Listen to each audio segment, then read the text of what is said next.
Good morning, AP Physics 1. It's Mr. Ng. I'm sorry I can't be there today. I have the flu.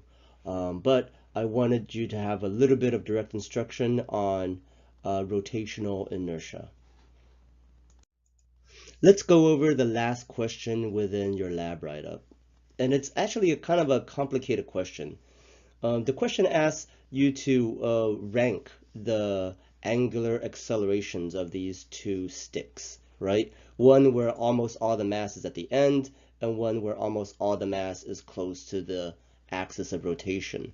And it uses some terms that you might not be used to yet, like torque and angular acceleration. And to be fair, I should probably give you the equation for torque. Torque is equal to the moment of inertia, or angular inertia, times angular acceleration. And I know for you this is probably gobbledygook. We haven't really talked about it, but it looks very similar to force is equal to mass times acceleration, where this is about inertia, and this is, translational acceleration. Same thing here. If they gave it the same torque, which one of these will have the greater angular acceleration? So really what the question is asking, which setup has the larger angular inertia? Which one of these has the larger moment of inertia?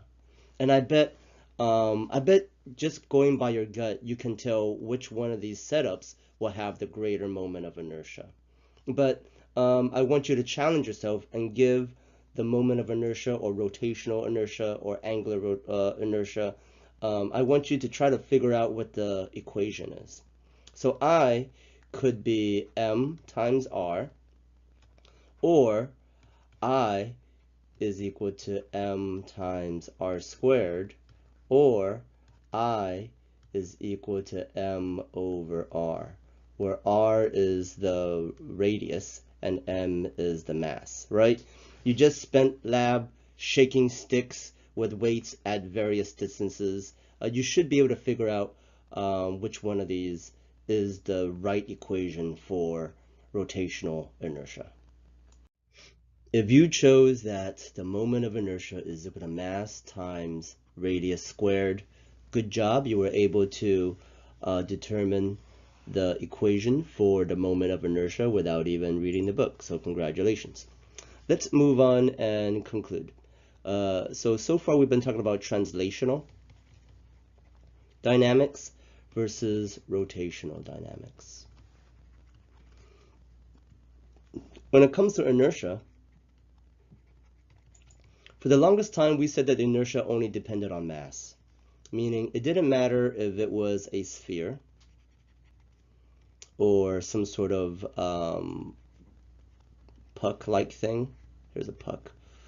Or an irregular shape, right? As long as they all have the same mass, they'll have the same translational inertia. But for rotational inertia, it's not just mass that matters. It's mass and some r. R being the distance from a pivot point, meaning if it was a sphere versus a puck rotating around the middle versus an irregular shape rotating down the middle, they're all going to have different rotational inertias. Mass is not enough. More so, if you recall, force, translationally, force is just m times a.